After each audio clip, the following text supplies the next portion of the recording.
Welcome to the NintenFusion Podcast, a podcast that fuses past, present, and future Nintendo thought.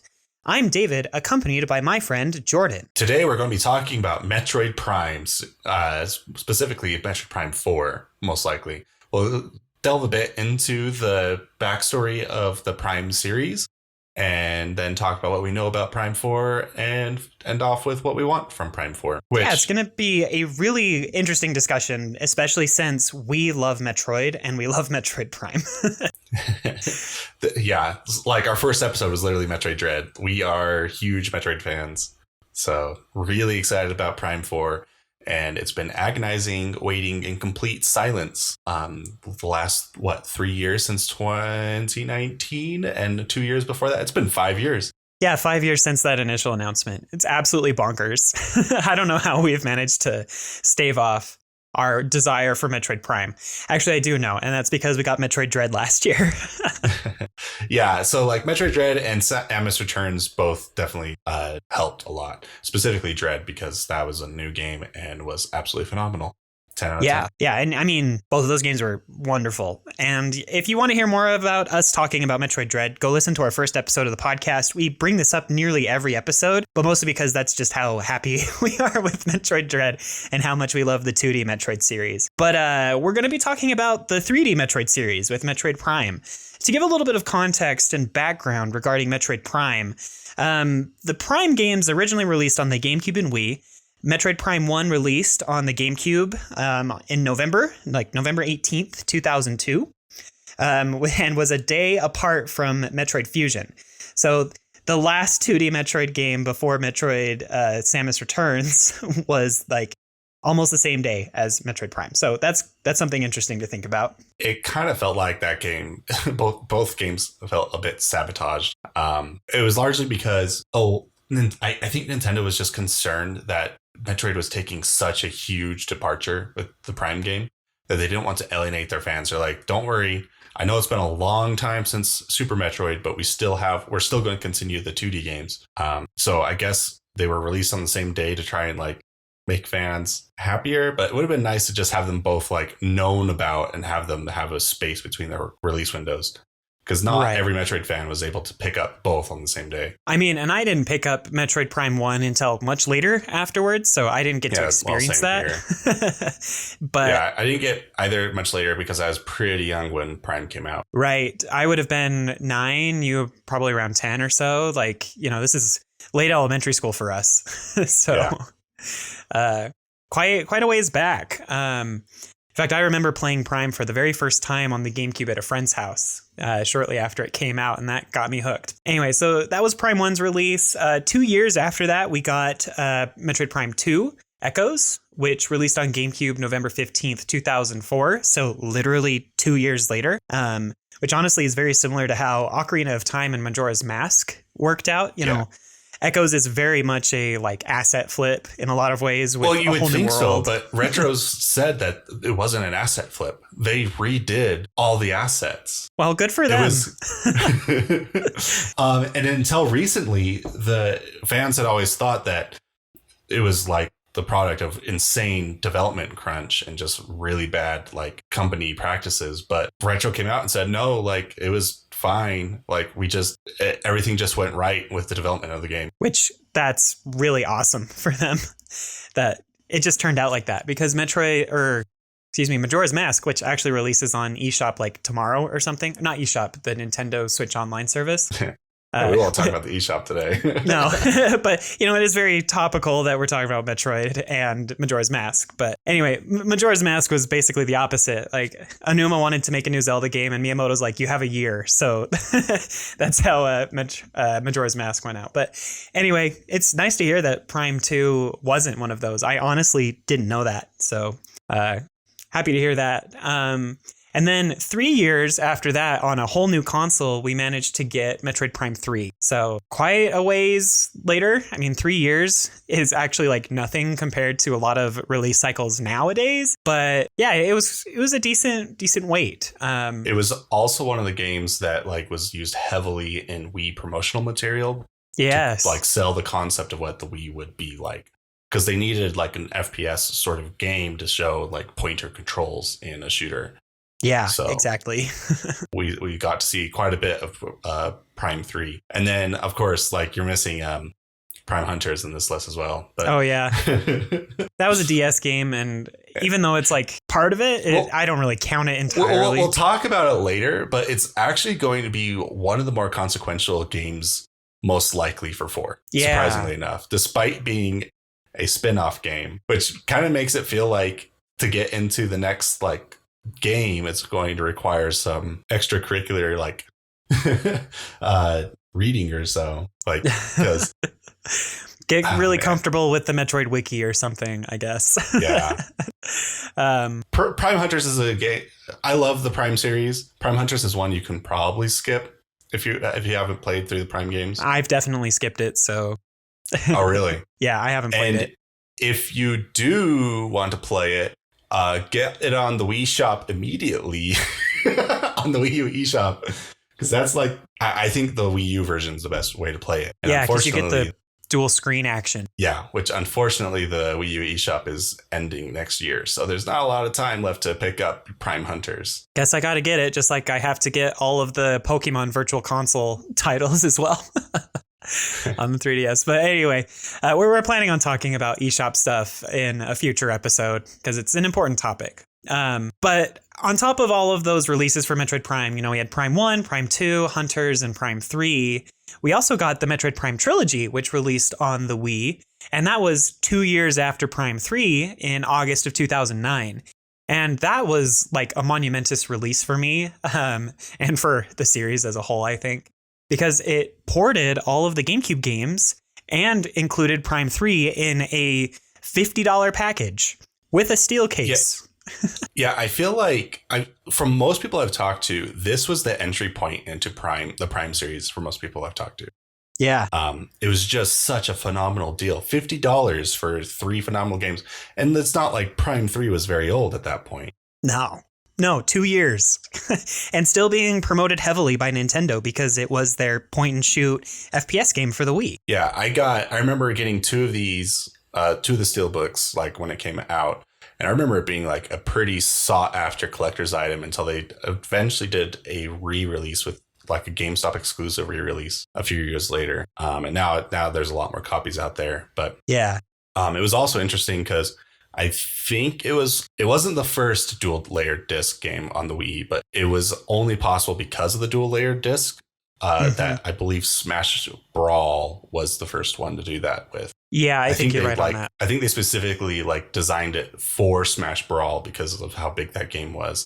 And then Retro's like, oh, we could put all of these games on. Plus, they updated quite a few of the visuals in Prime 3 and, modified some of the textures, added in the motion controls to the original 2 games on the GameCube. And honestly, the experience works really, really well. Well, and I think in other regions outside of America, they still released the first 2 games with the motion controls separately. Oh, yeah, with their like new play controls. I can't remember what the branding was called, but they had it for quite a few GameCube games that made it to the Wii. The notable releases were definitely Pikmin 1 and Pikmin 2 for me. So, yeah, I do recall them releasing Prime 1 and 2 under that same banner in other areas. Yeah, one of the issues at the time was most of those games were released as Japanese exclusives because for whatever reason, during the early 2000s era, like 2000 to 2010, Nintendo really liked Japanese exclusive releases, which they don't really do much anymore. Yeah, thank goodness. So this was a way to get these games out in America where you would have expected them to begin with. Right. I mean, the Metroid Prime series just feels so American, and that's largely because Retro made them. Yeah. But to this day, I still think this is probably the best deal I've ever seen from a video game. Yeah, for real. It was still like a newish game. I don't know, man. $50 for 3 games, 2 of them being completely remade. Nintendo would never do that again. No, never. We've gotten HD remasters in recent generations that have been full-fledged $60 games, like looking at you, Skyward Sword. And it's just one game. If Nintendo were to re-release the Prime games, they'd release them one at a time on the Switch. They would not do the trilogy again. Yeah, exactly. Which it's a huge shame because that was such a cool thing for them to just do for us. But yeah, it's never going to happen again. Sorry. But beyond that, I kind of wanted to, mention some of the reasons why we actually loved the original Prime series. I mean, some of it is just, it's too much to talk about, I think, in like a whole podcast. I could literally go on for hours and hours about why I love the Metroid Prime games. For reference, until like last year, the Metroid Prime Trilogy was one of the few games that I actually played from start to finish every single year, just to, one of my like traditions within gaming. I just love them so much. But some of the big things that like really stick out to me with these titles are like the atmosphere, especially in the first two games where you feel incredibly isolated from like the rest of the universe. Samus doesn't really have any communication with anybody or any characters beyond like one guy in Metroid Prime 2, but it makes you feel like you're alone exploring this weird, strange new world of the first two games. And I remember being absolutely terrified in Metroid Prime 1. After a certain point in the game, you find Chozo ghosts that have been corrupted by Phazon. And at that point, you would enter some rooms and then they would just spawn and they scream at you and like the whole room gets dark and they disappear and will appear behind you. You need the X-ray visor to really see them and all sorts of things. And they terrified me. And it's so memorable to me to this day, stuff like that. And it's all over the series. If you want to get me really interested in an enemy, make them scream at me. I really like just kind of like, because it makes them seem like they're going to be a threatening force, right? Yeah, exactly. And the atmosphere is a huge part of why the Metroid franchise has been successful, and Metroid Prime like really hammered that in, especially with like all their visor effects that they tried to do with the first game, where like fog would like blind you temporarily and stick to your visor, or flashes would make it so you have a glare on your screen and stuff, so it's really hard to like see. Like they would play with lights a lot, so you have to bring out like your X-ray visor or all these different kinds of views. It was a very, very immersive experience. It's coming from someone who has a very hard time getting immersed into media. Yeah. Yeah, and the first person view on its own really helped with that. The only time you ever go into third person is in the morph ball. And so when you're fighting enemies and you have to like do quick turnarounds slowly with like the control stick or with flicks with the Wii remote, it can be scary, like legitimately like terrifying that you're going to get hit and die if you don't react fast enough to whatever happened to spawn behind you and stuff like that. I love how seamless it is to like jump from first person to morph ball. You'd imagine that would take quite a while, but you even during the like transition animation, you still have control of Samus to like kind of like move in a direction while the animation's going on and like switching views, which that during 2002, that was pretty revolutionary. Like right now, like people would shrug off to that kind of like a transition of views, but 3D was still pretty new at the time. Yeah, it really was. That was second generation. First-person shooters were not on console. Like aside from like the N64 had a bunch, but Halo just came out and revolutionized the genre. Yeah. Metroid Prime did not have the benefit of like having Halo kind of like pave the way for a lot of the difficulties of transitioning first-person shooters to consoles. Yeah. So it's actually a pretty monumental feat that they were able to like pull it off as well as they did. Now, were there problems? Yeah, like they didn't utilize the second joystick very well for aiming in the first two games. Yeah, and that's because when they started development for Prime, there were no dual stick shooters. Mm-hmm. Just straight up. Yeah. Like that was a new technology. Yeah. So if you're playing the old GameCube games, you're going to struggle with that. You literally have to like hold down the R button to lock the camera in place, or to stop moving with Samus so that you can aim freely with the other control stick. It's a lot. Yeah. It takes some getting used to if you're going back to it. It wasn't that bad when it came out, I felt like, because you didn't have like the paradigms drilled into your head that shooters require two sticks. Right. And on top of that, the whole game is designed to like everything is pretty much at eye level, right? Like you're not aiming at a vertical motion too often in the heat of combat. Right. Or you're far enough away from the gigantic bosses at times where it's just really easy corrections. Or the lock-on mechanic for enemies will just automatically move your camera for you. It worked. Yeah, vertical alignment was more for like puzzle stuff. Yeah.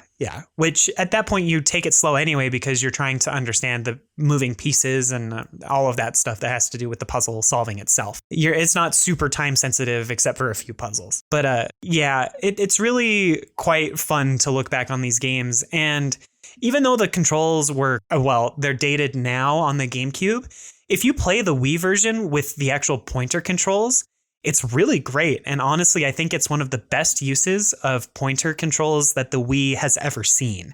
Hardly anything compares to how seamless it is to just point at where you want to shoot. And you build this amazing muscle memory with the nunchuck trigger button on the back to like move your camera really quick, like swiping across the screen really fast. And it was so satisfying to be able to move around, make small adjustments. You still had the lock-on mechanics and all that stuff. But that in Prime Trilogy also made the Prime 1 and 2 games just much more fast-paced because suddenly you were like looking around while you were running and just having a good time that way. And it worked really, really well. Yeah, if you're getting into the Prime games, I definitely suggest picking up the ones with the motion controls because they're just going to be easier to pick up. And the action is more fun or more quick, fast-paced, like David said. I have heard a lot of like a bunch of the older fans who did play a lot on the GameCube still kind of prefer those controls just because like there's some weird jankiness with some of the animations with how like you charge your beam in the Prime 1 and stuff like that. But yeah, if you've never played the original GameCube versions, you're never going to notice that kind of stuff. And the Wii versions are absolutely phenomenal still. Yeah. And like we were alluding to earlier, if you're going to play them and get them, you have to download them fast on the Wii U because the clock's ticking. Well, like we were saying in the Metroid Dread episode, the Wii U is the Metroid box. Like the only games it doesn't have access to are Samus Returns and Metroid Dread, which are the latest two. Yep. So get the Metroid games. If you have a Wii U, you have a year at the time of this recording to download the entire Metroid franchise because they're getting pretty pricey in the secondary market right now. And we have no idea if Nintendo is ever going to release them on the Switch or even next gen console because they will not tell us what they're going to do. So, but that again is a topic for a whole nother conversation. But yeah, Jordan, do you have anything else you want to bring up about the original Prime trilogy or should we talk about Prime 4 now? Well, so we haven't talked about Prime 3 at all. Which oh, yeah. Whoops. I personally really like Prime 3. The Prime trilogy, like every single game is pretty different from each other to the point where every fan kind of has like their one game that they latch on to as their favorite. And honestly, all three are correct answers. Yeah. But I think Prime 3 gets like the least love out of the three. Yeah, and I think that stems a lot from how the game is much more segmented. It's divided up into actual planets that don't interconnect at all. And also the heavier elements of story in Prime 3, which I don't think the story was bad. And I don't think the characters are bad either. It was just definitely very different from Prime 1 and 2, where you're just exploring on your own, to suddenly be in Prime 3 and like, you know, these military guys show up and they're like, Samus, we're ready to do this part of the mission with you. And you're just like, okay, I guess this is what I'm doing now. You can definitely tell Prime 3 took a bit of inspiration from Halo. Oh, absolutely. It was more cinematic. It was more linear. I still really enjoy it. Like at the time, I thought the graphics were really good for Prime 3, like Alicia. Yeah. Oh, man. I use that screenshot option on the Wii pretty frequently because there's some really good shots with that. I can't wait. I really want Prime 3 to get an HD treatment. Oh, I absolutely do, too. I loved that game. I think of the three, it would look absolutely stellar, like the most stellar of the three with an HD treatment. Right. It has some awesome environments. The lava world, the sky world. Oh, they're so good.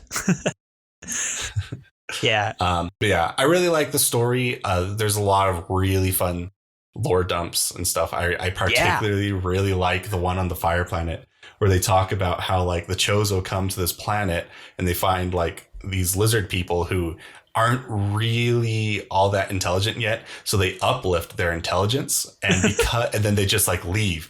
And because and the whole story of like the lore around this is that because their intelligence was never learned as a society, they just completely fell apart.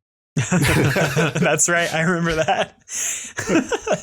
Because like they still like worship the sun and stuff. And then like scientists will say like, well, this doesn't make sense because like the sun doesn't rotate around us or whatever. And then like there's another lore saying we have to use our technology to chain down the sun.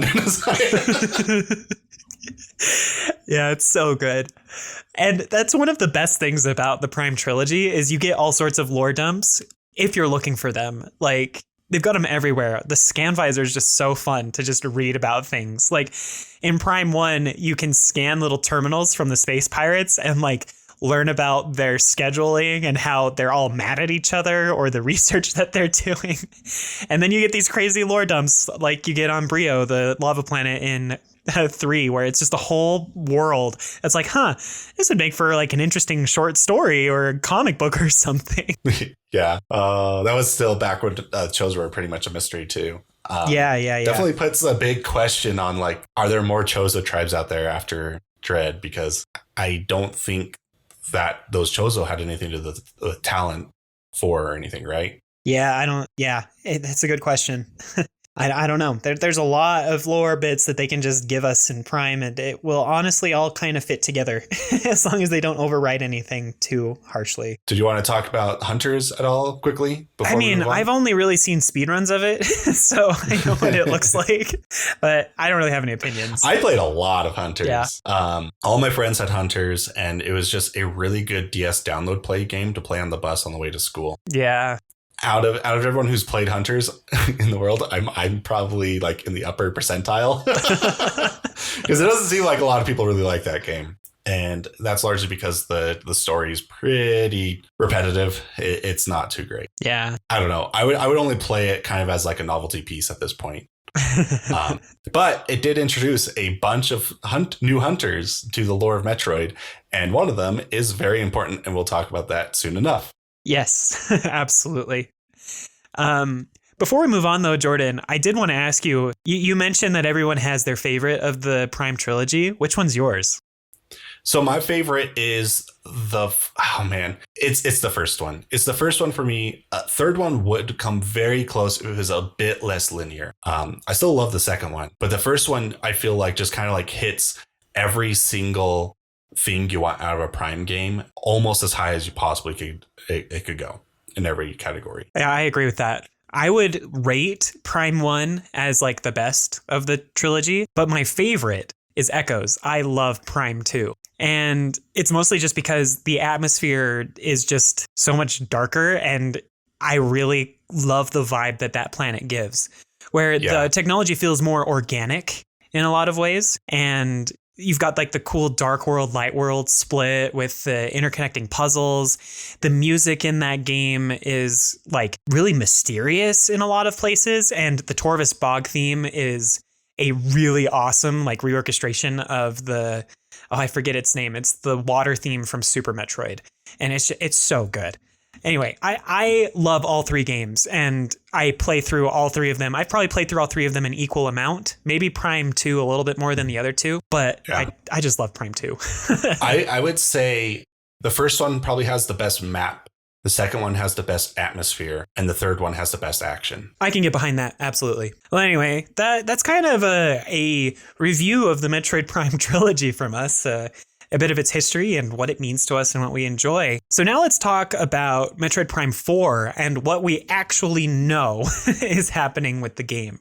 Spoiler, not a lot. Yeah, really not a lot. It's been 5 years of silence. Silence. Yep. Back at E3 2017, which was, just a few months after the release of the Switch itself, the game was announced and we got a trailer. Just kidding. It was more of like an image that moved.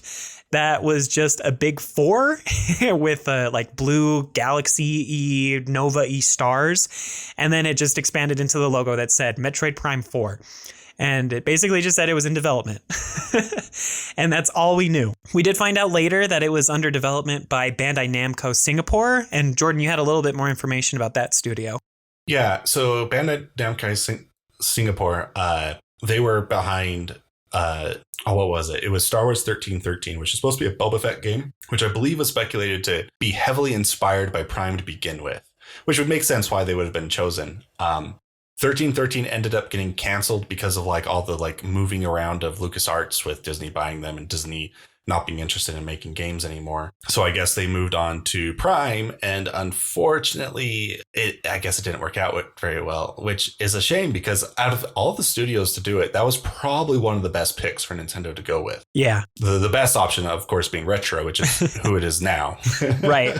But Retro wasn't involved at all. Like, as far as we can tell, the development was completely on the shoulders of that Bandai Namco Singapore studio. So kind of leaving the original creators of the trilogy behind. But then we didn't get any news for a very long time. You know, we got the news about it being by Bandai Namco Singapore. We knew it was in development, and 2 years, well, a year and a half pass with nothing. And suddenly in January of 2019, we basically just get a video that was, I think, posted. It was uploaded to YouTube and then shared on Twitter. That was like a development update for Metroid Prime 4. And in it, Shinya Takahashi, the senior managing executive officer of Nintendo, was just like, yeah, we're not very happy with how this is going. We're scrapping the game and giving it to Retro Studios. So they basically hit the restart button on its development. Yeah. And kudos to Nintendo for coming out like and explaining the situation to fans. I'm sure it's not very fun to like say, hey, we got to restart this. On top of that, kudos to Nintendo for actually restarting it and like saying, hey, this just isn't working. We need to. This is a game that's important to fans. We need to make sure that this is done right. Right. And that really showed that they actually cared and understood how important this series is to fans. And honestly, like, I think how big of an impact a game like this could have on bringing even more interest into Samus. I know there are a lot of fans of Samus out there that have never really played a Metroid game, at least until Dread. So, you know, back at that point, Samus was just the cool Smash Brothers character that fans of the Metroid series had played the games of, but she was just this really cool bounty hunter that a lot of people didn't really know much about. And so having the Metroid Prime series be revitalized would have brought a huge amount of interest into Samus herself. And it's nice to know that with a platform as large as the Switch, they realized that the game wasn't working and just started over and then told us. Again, kudos to Nintendo for doing that. Yeah, for it being such a bad or a poor situation, I think Nintendo handled it very well. And I'm also glad there wasn't like a hate mob out afterwards, because the internet could be a horrible place. For real. So like it was a bad situation and everyone was pretty understanding, which is pretty rare for these kind of situations, honestly. But yeah, I'm glad Nintendo restarted it. If it wasn't going well, I want a good Metroid Prime 4. I don't want Metroid Prime 4 for the sake of having Prime 4. I want it to be at the same caliber as the previous Prime games. Yeah, and same. So if that's what Nintendo's aiming for, I can wait a few extra years. That's fine. Yep. I would like to get another news update. It's been a while. Yeah.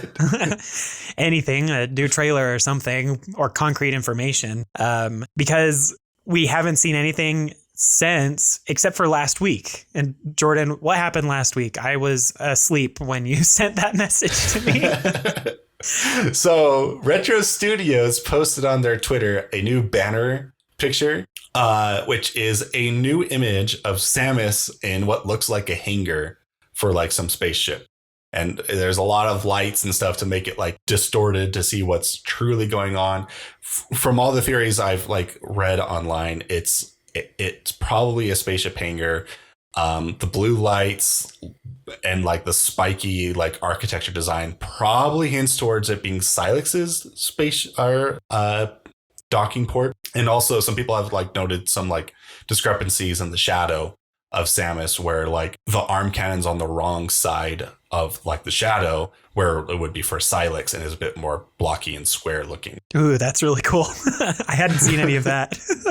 That's awesome. So It's heavily speculated it's hinting that we're going to see some Prime 4 news this year, likely around the time E3 would have been had E3 not got canceled. Mm-hmm. But at the same time, this is also Retro, and Retro has a history of just messing with the fans for the sake of messing with the fans.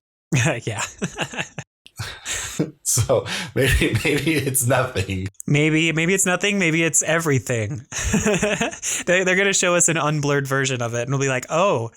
We're talking about the same studio that they gave a going away present to Reggie and specifically asked him to block out an original character in the picture. So in the picture it was Reggie, Samus, Donkey Kong, I think Dixie Kong and Diddy Kong. I don't remember if those two were in or not. Uh-huh. And then also like this metal arm to like an original character that no one had ever seen before. And the internet exploded. And apparently Retro specifically asked for Reggie to like tease that character and also block it out just to mess with the fans. So it probably was nothing and we'll never see that character. They just wanted to mess with us. Yeah. That's great. Which is so mean. It is super mean. That's cool. So that's kind of all the official information, if you call all of that official, about the games. Of course, with the development of the game, there have been a plethora of rumors surrounding the development cycle and all of the things that are happening at Retro. One of the big ones that just won't die, even though we've never gotten any sort of official word, and all sorts of insiders and rumors and journalists and what have you have been saying this for years. But Retro's been working on the Prime Trilogy HD or just Metroid Prime 1 HD. Like the rumor kind of jumps between the two of them.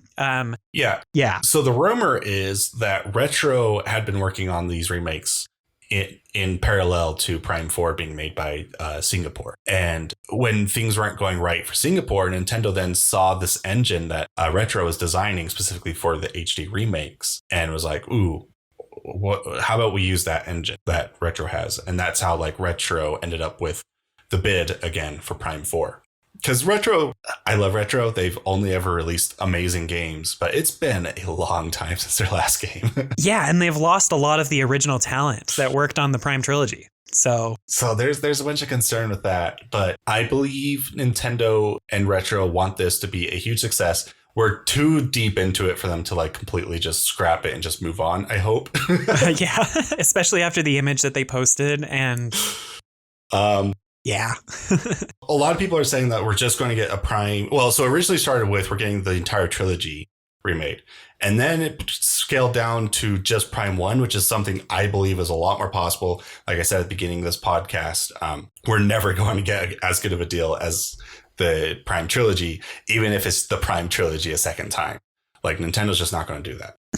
Right. If Skyward Sword HD with just an amiibo being the only change to it sells for $60, it's going to be $60 per Prime game. And my personal theory, if you would call it that, is that Prime 1 is going to get the HD remake, and that'll come out probably this year. And then Prime 2 will come out on the GameCube emulator for the Switch this September, along with Melee. And then Prime 3 is just SOL.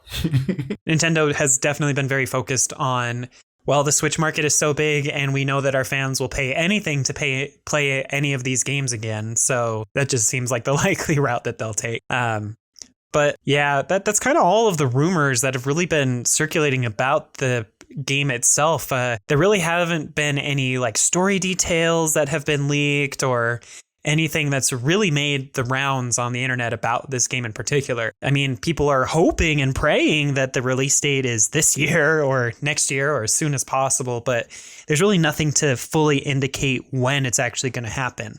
So let's kind of shift our discussion here, Jordan, and talk about like what we actually want from Prime 3. You know, Prime disregarding 4. Or Prime 4. Thank you. We've been talking about Prime 3 too much, but Prime 4.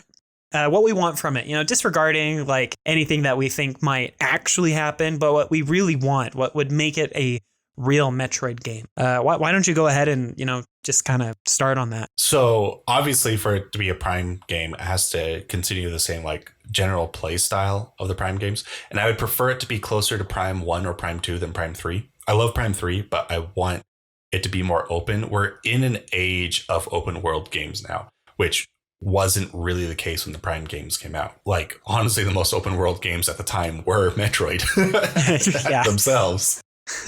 Like Morrowind, I think just recently came out around the same time as the Prime games, maybe. I don't know.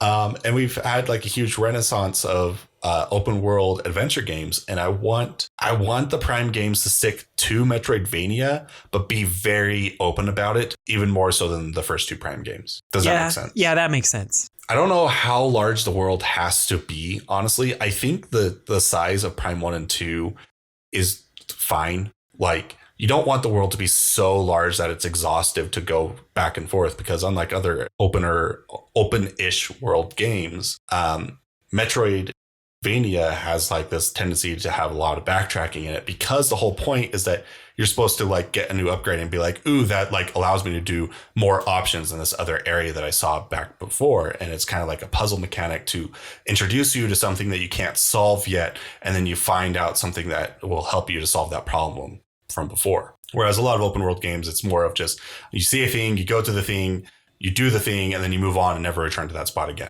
Yeah, which is, I don't know. It works really well for a lot of open world games, but it definitely would not work for Metroid. I love open world games. It's just that you need that Metroidvania aspect to Metroid Prime. And because of that, I think the world has to be smaller than other open world games. Yeah. I mean, one of the key things about Metroid games, like one of the core parts of the formula itself, is a sense of progression of the character getting stronger than like, just accomplishing things. You play through Dread if you have, and you go back to those first areas when you're Samus in the late game with like all sorts of upgrades, and you're like blasting through the enemies and you're just having a good time. That's one of the hallmarks of Metroidvanias is, they might introduce new enemies into the old areas or something, but you're like retraversing through that area, just feeling stronger, feeling more powerful, and just, having a good time with that. Hollow Knight does that really well as well. They extend the difficulty in the first area after a certain point in the story, but you still get that sense of progression, like you're getting stronger. And Metroidvania absolutely needs that. And a lot of open world games, while you do tend to get stronger or get better equipment, the character itself doesn't always get stronger, and you definitely aren't going back to those original areas unless you're like cleaning up side quests or something and going for 100% completion. So Metroidvania has to incorporate all of that together, that returning to those areas, the locks and keys aspect of certain portions are locked behind certain abilities while also making you stronger at the same time. And it's a tricky balance, and I'm really interested to see how Retro actually pulls it off, if it is more open. And like we've talked about in with the Metroid Dread episode, Metroid Dread heavily refined the Metroid formula for the 2D games. And I really hope that we see that again with Prime 4, with the 3D games. Yeah. Like, definitely look back at the original trilogy and think through, like, what could have been done to make this a bit, or just work better or so. Yeah, exactly. Definitely bring back all the elements that people really like, especially the visors from Prime 1 and the atmosphere of Prime 2. Yes. Make it really dark. And of course, we're going to, it seems like it's going to be a more cinematic game if this like image has anything to say, and more story focused, because we know that we don't know, but it's heavily rumored that that Silex is coming back. And I think Silex is going to be kind of thrown into the position of what Dark Samus was, where they're the catalyst, like the kind of like the main antagonist of the overarching trilogy, and they only show up like every so now and then, and they're the ones like doing like something nefarious in the background. And maybe the whole thing is like Silex is just kind of unveiling the corruption within the Galactic Federation. And so because of that, we go a bit further into the Prime lore. So maybe like after Super or so, just to like have it be more focused more on like the Galactic Federation, kind of showing their true colors, being more corrupt and stuff, becoming the villains. And Silex is the one kind of like exposing this to Samus throughout the whole, this hopefully new trilogy that we see. Right. Because that's one of my biggest things about this is I've heard people say that they want this to be like a reboot of the Prime trilogy, like kind of like they're telling the same story as Prime 1, 2, and 3. And I'm like, no, absolutely not. That story is done. Let's do something fresh. Let's move on and get more about Samus and the universe she's in. And I do have to say, like, if you're, into what you would like from the story, what you just talked about, if that is the direction that it goes, I kind of hope that it takes place after Dread, because I feel like there are pieces of the story within Dread itself that end up showing us that maybe the Federation isn't as great as we thought. And if Silex is exposing the corruption, then that would be an awesome point for Samus to jump in, especially since she'd have some new powers, not to spoil the newest Dread game. And the only reason why I said after Super is because the Galactic Federation kind of being like a villain-esque sort of, or an antagonistic sort of like force in the galaxy kind of starts with Other M. Yeah. And then gets explored a bit more in Fusion, and then gets hammered quite a bit more in Dread. So there hasn't been a breaking point with the Federation. So I guess if we were to ever have a breaking point with the Federation, it would have to be after Dread. Yeah, I could see that, especially since, after or before Super, the baby Metroid was under the protection of the Federation, and it was the space pirates that broke it out. They were just doing research on the baby. I mean, who knows if it was for nefarious reasons or not? You kind of have to play through Other M and kind of interpret if that game is canonical or not. But anyway, just a lot of really interesting story points to go off of. And one of the reasons why we're so convinced that it's Silex is because of the 100% completion bonus at the end of Metroid Prime 3, right? Yes. So Silex, if anyone doesn't know, it was one of the hunters introduced in Hunters, where the entire point of that game was that 6 hunters and Samus were all like chasing towards some crazy awesome treasure somewhere in the galaxy, and Silex was like one of the main antagonistic ones that you dealt with, and he's heavily tied towards the Galactic Federation in his backstory because he stole his armor from them and is hunting Galactic Federation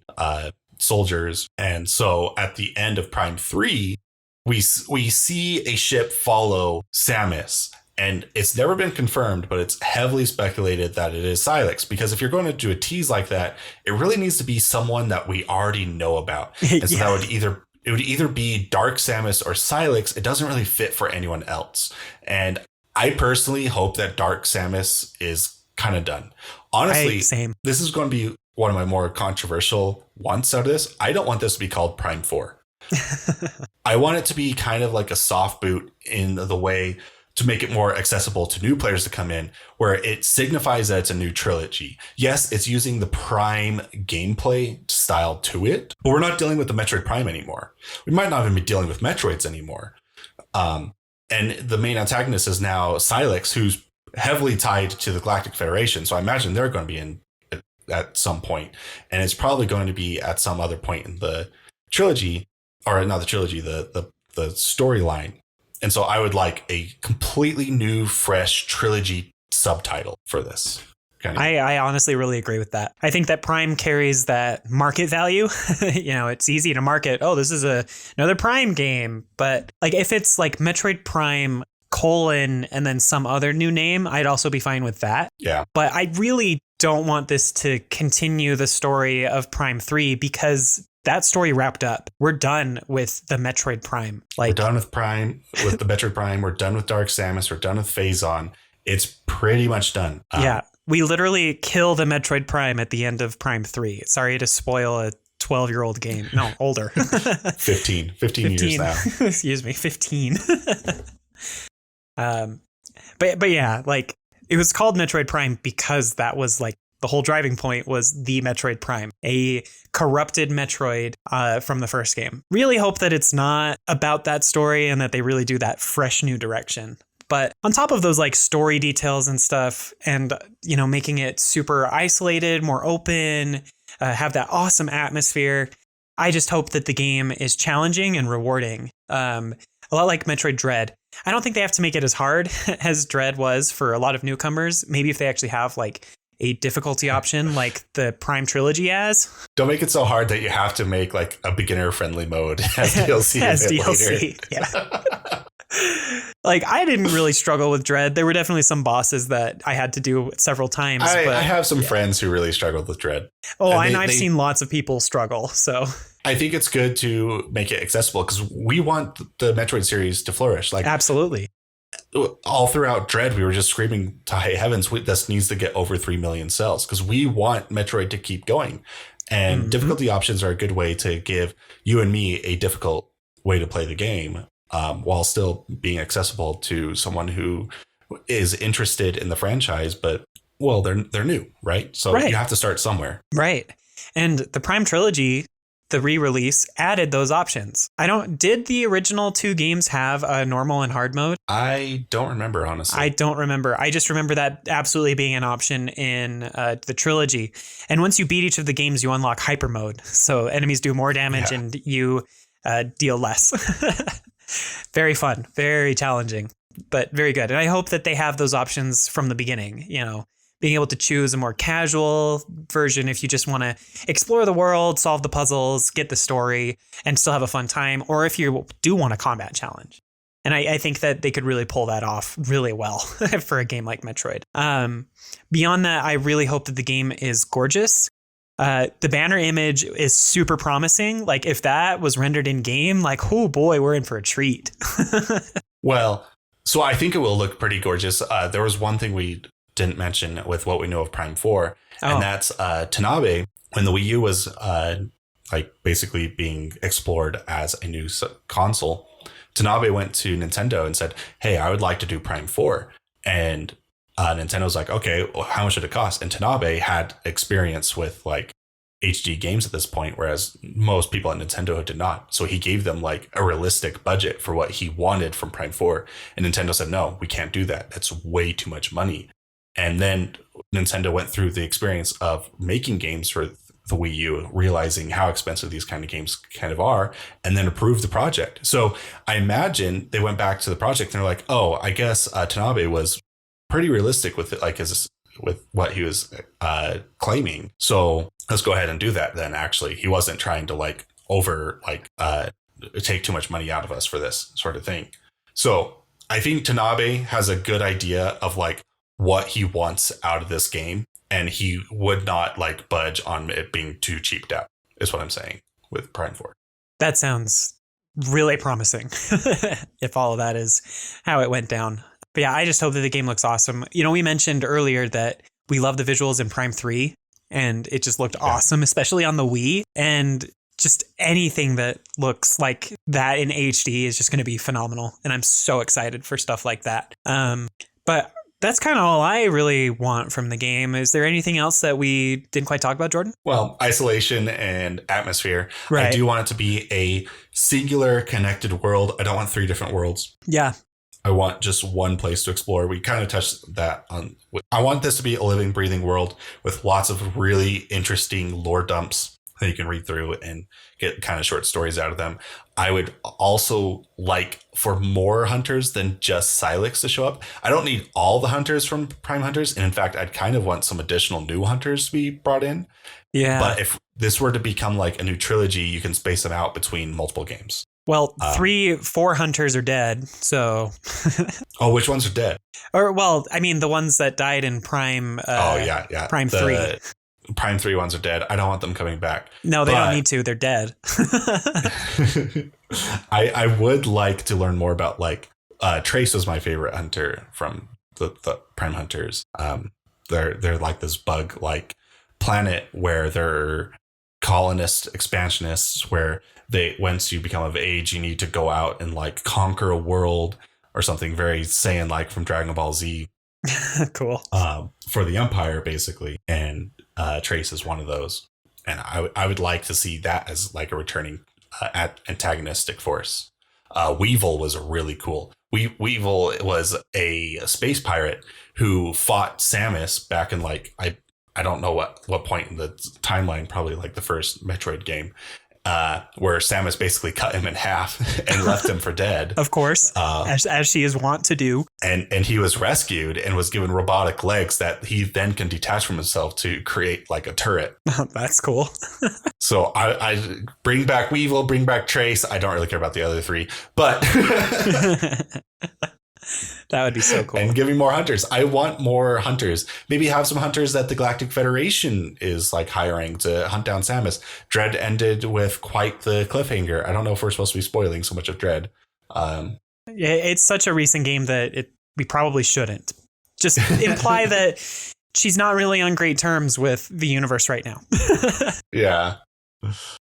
So yeah, they could definitely continue off with Dread. I don't know though, because like Metroid, I do want a lot of what goes off of Dread to be continued in Metroid 6. I totally agree with that. I don't want this game to take away from where 6 is going, but I also think that one of the best places to slot in Prime 3 is going to be after Dread. And if not, right before Super, or I guess Metroid 2. Yeah, either right before Super or right after Super, maybe after Other M. I don't know. Other M is like immediately after Super and then like right before Fusion. It's really tight. It's kind of like glued itself to those two games, which makes it really difficult to like insert in between there. And actually the Metroid 2 and Super are glued together too. Exactly, because that's when Samus gets the baby in 2, or Samus Returns, and then drops it off at the facility. And literally when she's leaving the research facility, that's when Ridley attacks and Super begins. So the best places to insert this are either after Prime, the Prime Trilogy, after Fusion, or after Dread. Right. And after Fusion is also tricky because Dread takes place sometime after Fusion. We don't know how long. Right. So, but there is a gap there. Yes, yes. There is a gap, but that gap in the master timeline might just be like a month. We don't know. Yeah. But anyway, like lots of really cool ideas and directions to go for Prime 4. I really think that this game is going to be phenomenal, especially since Nintendo seems to be fully on board with it. That whole video where they just said, yeah, we're canceling or not canceling. Please don't take that out of context. I meant restarting development. Just them doing that really showed that they care about the series and they really do want it to succeed. Plus, Dread did so well and the game was so phenomenal that they just, I don't know. I think the stage is set for Prime 4 to just be really awesome and to just really blow us out of the water. Yeah, I'm really hoping that we're about to enter another golden age of Metroid games. Oh, I sure hope so too. And I mean, this might enter in a new golden age of even more new Nintendo games, since it's kind of been a while since, we've gotten quite a few bangers in a very short period of time. We talk about 2017 being kind of a golden year for the Switch. And there have been some awesome releases since then, but nothing is really compared to that steady stream of awesome releases in 2017 since. And we talked in another episode about how this year is shaping up to be pretty good, but I just hope that Nintendo is really back on their stride with their high quality, awesome games that everyone loves, that came out on like the GameCube era / Wii era, and that the poor Wii U era is fully behind them and they just move forward from here. Cool. I think that kind of covers it. Yeah, it sure does seem like it. Any final thoughts, Jordan? No, I think I'm good. All right. Well, we are looking forward to Metroid Prime 4, and you betcha that we'll do probably a whole episode dissecting a trailer if it comes out in June. It is definitely my most anticipated game coming out. And that's saying something because Breath of the Wild 2 is coming out. So. I know that both of them are so up there for me. I can't choose either right now. If both came out on the same day, which would you play first? Probably Prime, because, I'd probably start with Prime, play through it a little bit, then start Breath of the Wild. But I'd probably finish Prime first, because if it's like the past Prime games, they're not super duper duper long. Breath of the Wild could keep me entertained forever, or at least 100 hours.